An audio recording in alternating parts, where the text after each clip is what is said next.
Salut mes chouchous, je suis très heureux de vous retrouver aujourd'hui sur cette nouvelle vidéo.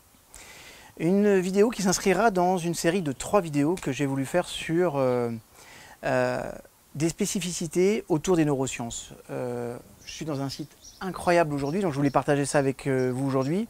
Je suis sur le lac de Tibériade, en Israël, et les collines que vous pourriez deviner derrière en arrière-plan, tout au loin, c'est le Liban. Donc je passe le bonjour à tous mes amis libanais. Il y a beaucoup d'abonnés sur cette chaîne libanais, donc je vous embrasse, soyez les bienvenus mes frères.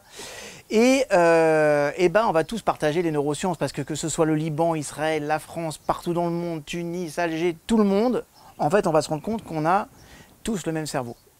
Par contre, j'entends beaucoup de choses sur les neurosciences qui parfois m'hérissent le poil, parce que c'est devenu comme une espèce de nouveau saint graal, les neurosciences. C'est-à-dire qu'il y a un tas de personnes qui sont appropriées les neurosciences, qui ont appelé leur truc neuro quelque chose, ils ont des programmes, puis l'année d'après ils ont un nouveau programme, ils l'appellent neuro quelque chose. Et ça m'énerve parce qu'en plus, le programme n'a rien intégré de nouveau en termes de neurosciences. C'est comme ça. En tout cas, une chose est claire, c'est que je voudrais vous apporter suffisamment de matière pour vous aider à clarifier un petit peu ce que les neurosciences vont dire autour de notre cerveau. Et vous allez voir que parfois, des informations qui nous sont données d'un côté peuvent être contrebalancées par d'autres recherches.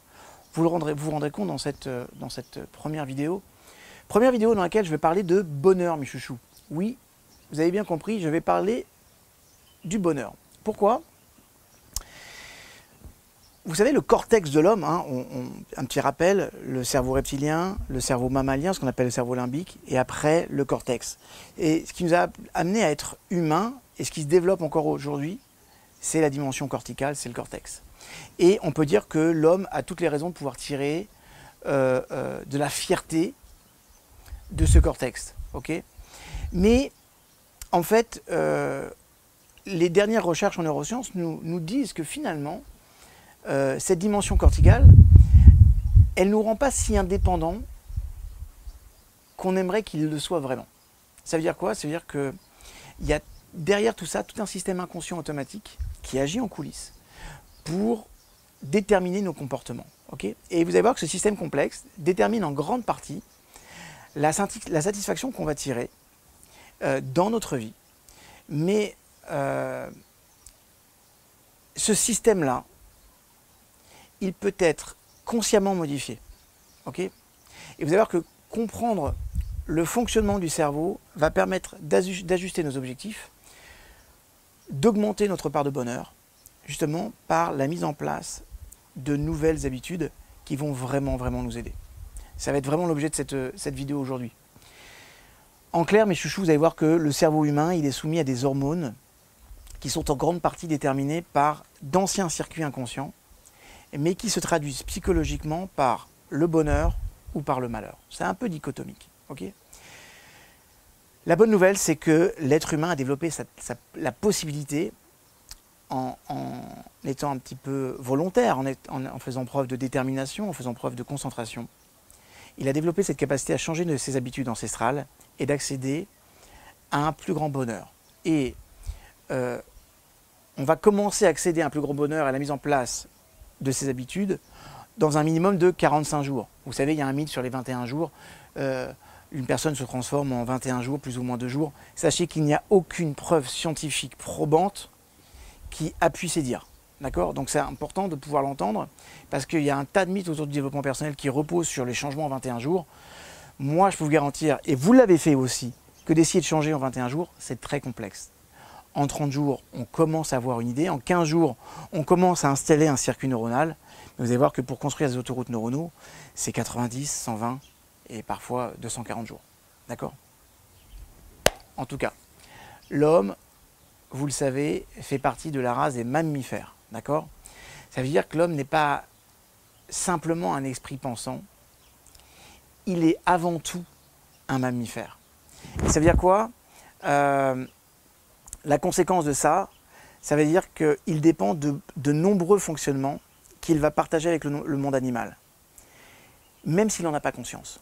Et vous allez voir que le cortex, en fait, c'est un peu là où il y a le back-office de la pensée.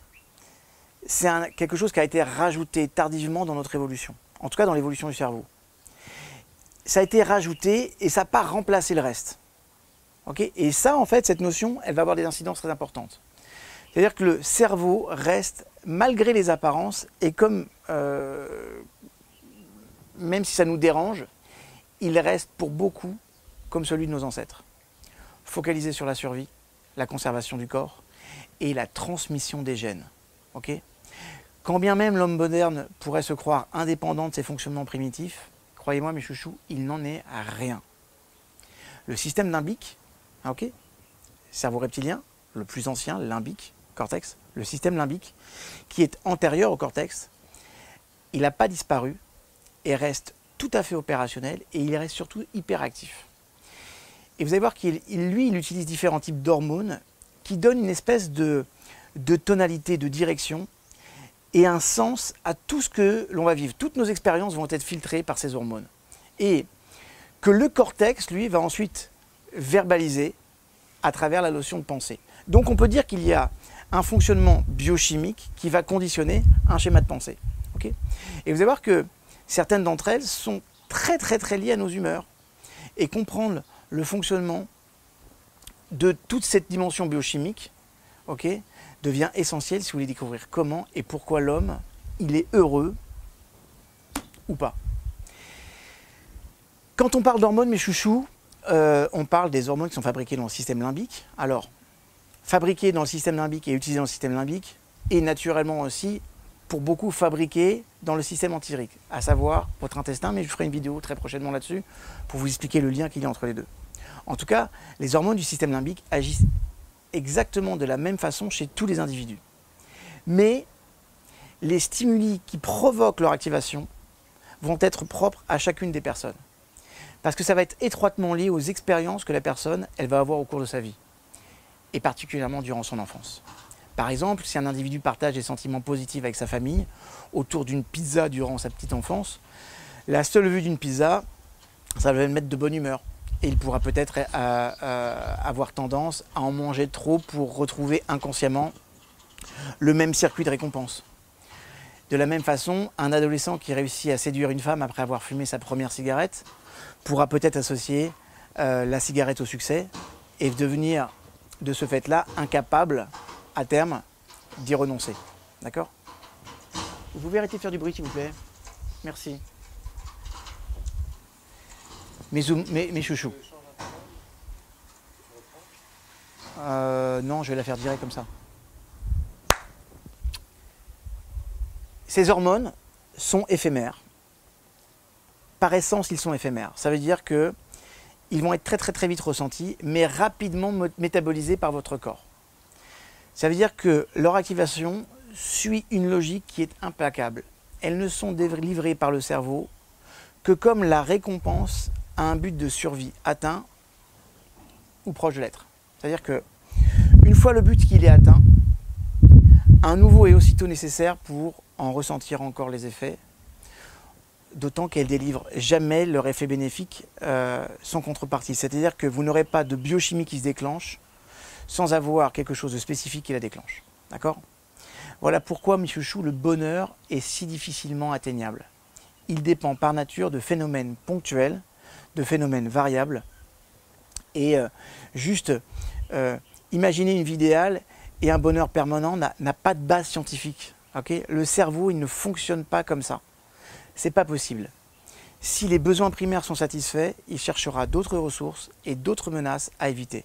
Qu'elles soient sociales, qu'elles soient financières, qu'elles soient personnelles, bref, vous l'avez compris, elle va toujours être en mouvement. Parce qu'il pense toujours en termes de survie et de transmission des gènes. Jamais en termes de bonheur. Jamais en termes de bien-être psychologique. N'oubliez pas ça, mes chouchous, c'est très important. L'homme reste en grande partie un mammifère et il fonctionne comme ça. Donc c'est important de comprendre les différents types d'hormones du bonheur. Elles sont essentiellement au nombre de 4. Et il existe, alors il y a plein, hein, il y en a plein d'autres comme la testostérone, comme l'adrénaline, mais vous allez voir que seuls ces 4-là ont la capacité de changer notre humeur en un claquement de doigts. Par exemple, la dopamine. Elle traduit l'euphorie qui vient au moment où l'individu trouve ce qui correspond à ses besoins. C'est-à-dire qu'elle pousse l'effort pour qu'on puisse atteindre nos objectifs Et elle scanne le monde à la recherche d'objets et de situations qui paraissent agréables, justement en se basant sur les expériences qui sont les expériences passées. Et vous allez voir que plus la récompense est importante, et plus le pic de dopamine est élevé. Maintenant, elle diminue chaque fois que la récompense semble acquise. Par exemple, trouver de la nourriture est beaucoup plus simple aujourd'hui que dans l'ancien temps, d'accord? C'est-à-dire que les pics de dopamine sont réduits pour l'alimentation et se déplacent vers des satisfactions qui vont être de plus en plus complexes, dépendantes des buts de chaque personne et moins corrélées aux besoins physiques qui sont les besoins essentiels. A l'inverse, perdre ce qui est considéré comme acquis engendre des pics de colère et de la frustration. Ça, c'est pour la première biochimique, un neurotransmetteur. Okay.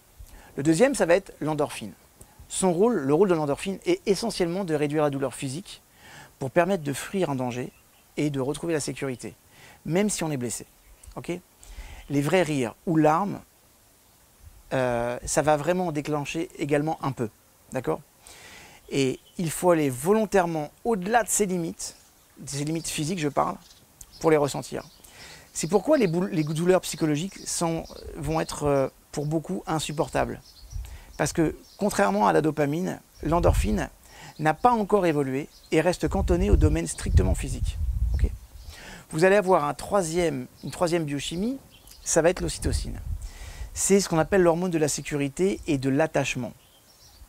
Ça, c'est permis par l'intimité, par le sentiment d'appartenance à un groupe. Et elle est libérée quand la méfiance va être remplacée par la confiance. Quand la solitude s'arrête et qu'on retrouve son groupe. En clair, quand on va être dans quelque chose qui peut être de l'ordre de contact physique. On l'a dans les étreintes, on l'a dans la sexualité, dans l'intimité. Elle est très importante dans les liens d'attachement entre la mère et son enfant. Vous devez savoir que quand une mère allaite son enfant, okay, il y a une décharge d'ocytocine complète qui va se faire dans les deux êtres au même moment, qui favorise un attachement qui est viscéral, encore plus fort que quand on ne l'allaite pas. D'accord ? Et vous allez voir que l'homme ne naît pas à l'inverse des reptiles ou des poissons avec tout ce qu'il faut pour vivre immédiatement de manière autonome. Okay ?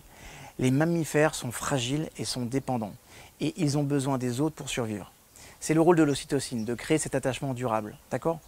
Aujourd'hui, les liens de groupe sont, j'ai envie de dire, fragiles et parfois virtuels. Il en résulte en fait une souffrance que l'homme moderne va chercher à diminuer par l'adhésion à des groupes partageant les mêmes intérêts. Ça peut être des partis politiques, ça peut être des concerts, des forums sur Internet.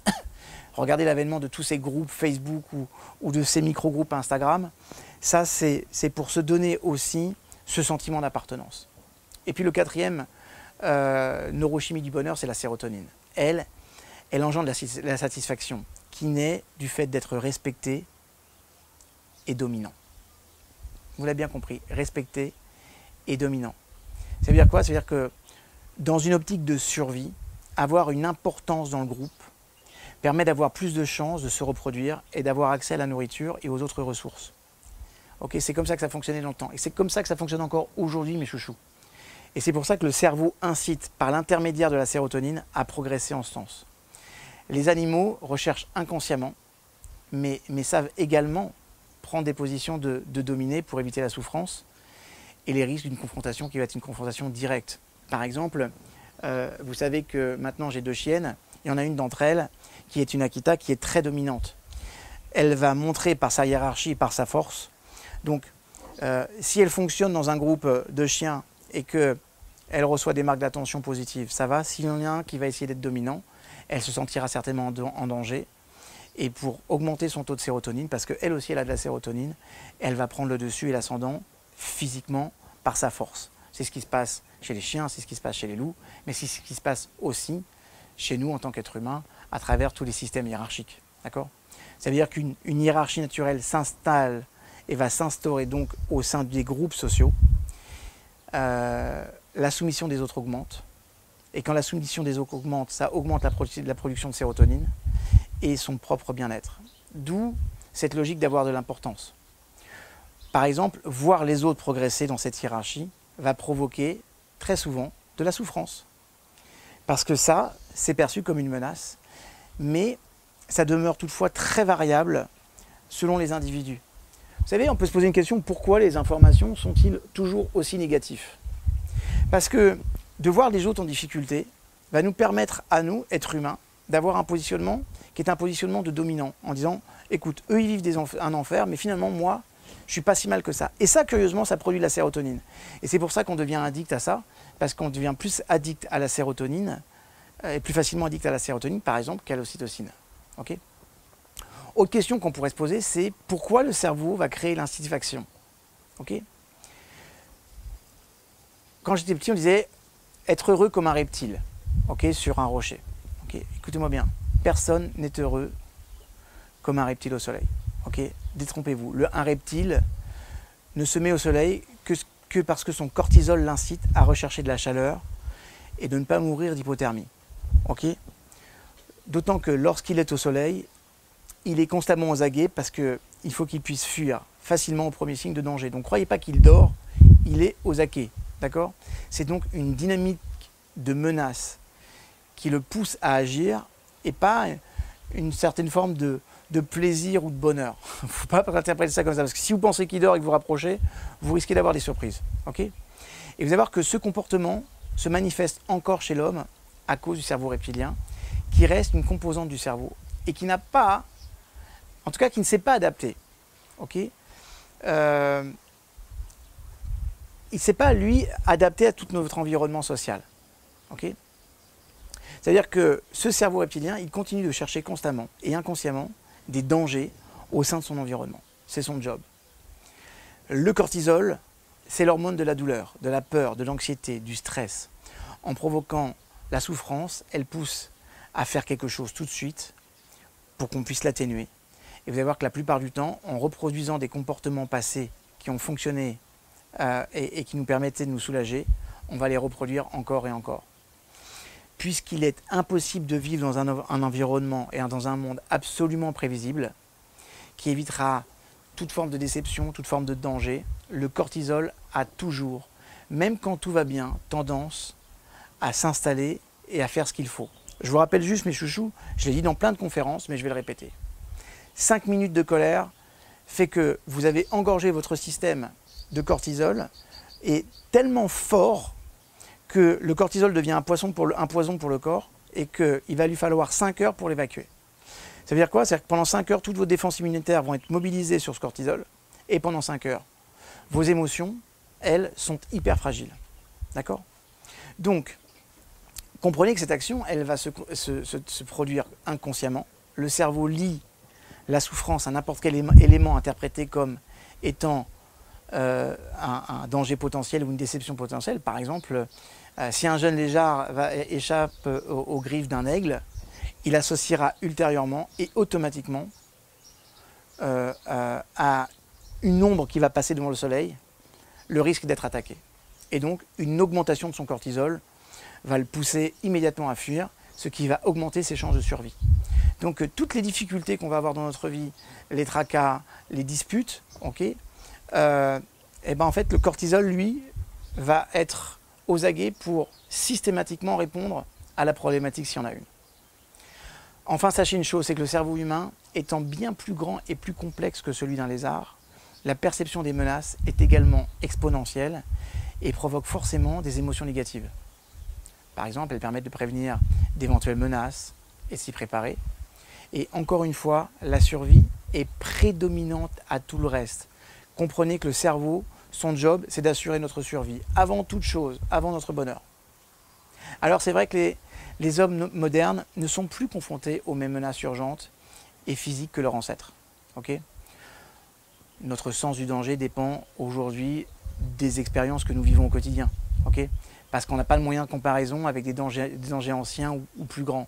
Ça veut dire que le cerveau interprète dans les différentes menaces qu'il va vivre au quotidien une espèce d'échelle d'expérience dans laquelle il va avoir ses réactions et donc la fabrication de ces différentes hormones. Okay ? Ça veut dire qu'un homme peut de cette façon se sentir menacé par la fabrication de ces hormones, se sentir aussi menacé par un haussement de sourcil du patron qu'un homme préhistorique devant un lion. Je sais que ça peut paraître fou, mais c'est comme ça que ça fonctionne. D'accord? On a changé les systèmes, mais on correspond toujours au même système. D'accord? On a changé d'environnement, on a changé de perspective, mais on a gardé ça pour nous. Donc vous aurez compris, les hommes modernes ne sont plus confrontés aux mêmes menaces urgentes et physiques que leurs ancêtres, mais leur sens du danger va dépendre de leur expérience et de ce qu'ils vivent au quotidien. Okay? Parce qu'ils n'ont pas de moyen de comparaison avec la logique de danger plus ancien ou plus grand.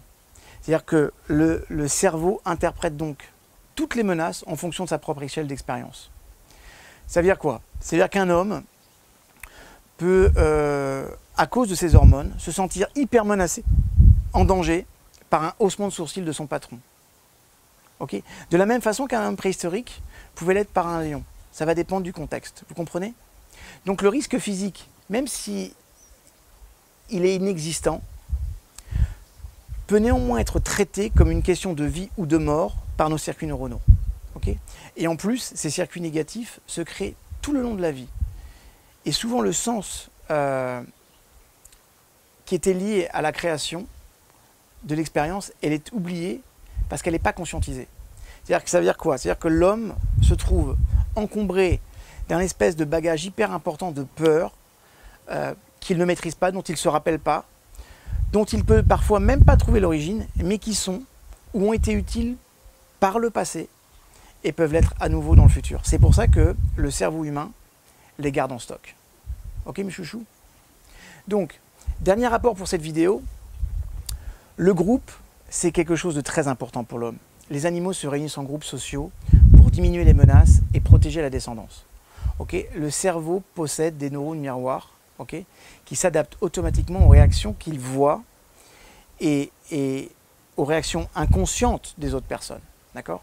Ça veut dire qu'il délègue en quelque sorte ses capacités d'attention aux autres. Juste pour pouvoir se relaxer un petit peu plus et éviter d'être tout le temps aux aguets et baigner dans le cortisol.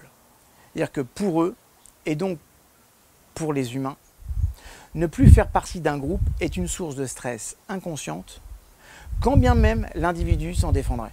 Ça veut dire quoi? C'est-à-dire que rien de pire, par exemple, dans le monde de l'entreprise que d'être placardisé.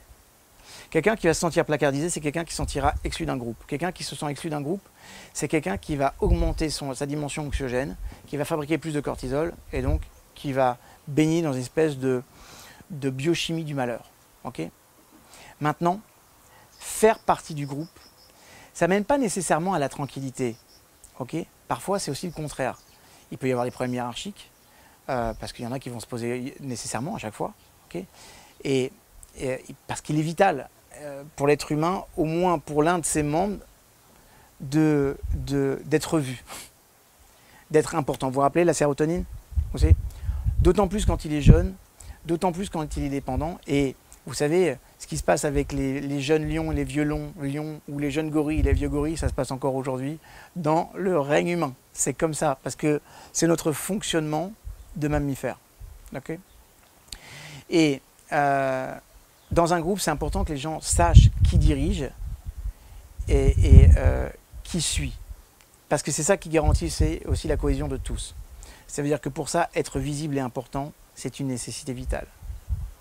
Donc, en clair, le cerveau cherche toujours à savoir qui est au sommet au sein du groupe, ce qui peut passer par savoir qui possède le dernier gadget, ou la dernière marque, ou la dernière montre à la mode, et évite à tout prix d'être le dernier. Okay?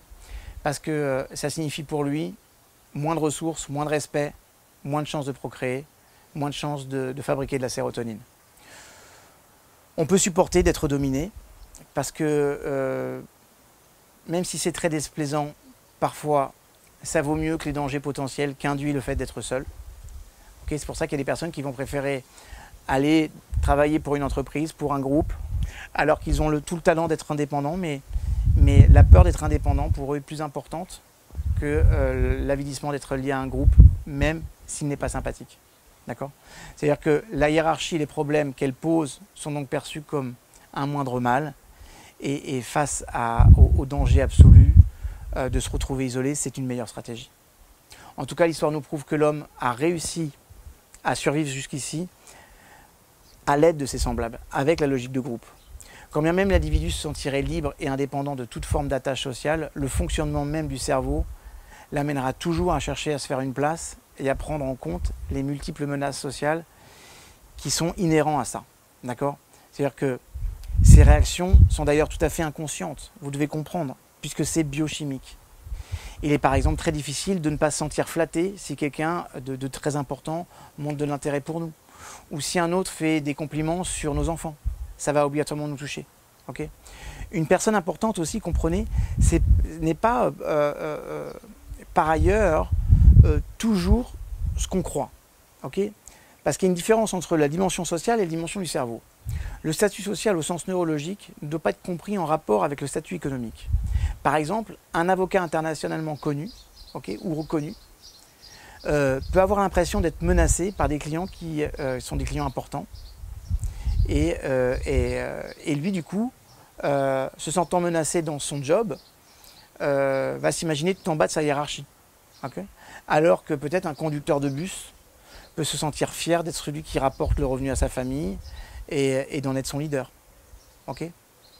Donc, le cortisol provoqué par ce difficile équilibre des rapports sociaux et les dangers connus par le cerveau ne doit donc pas être vu seulement comme un ennemi qui rend malheureux.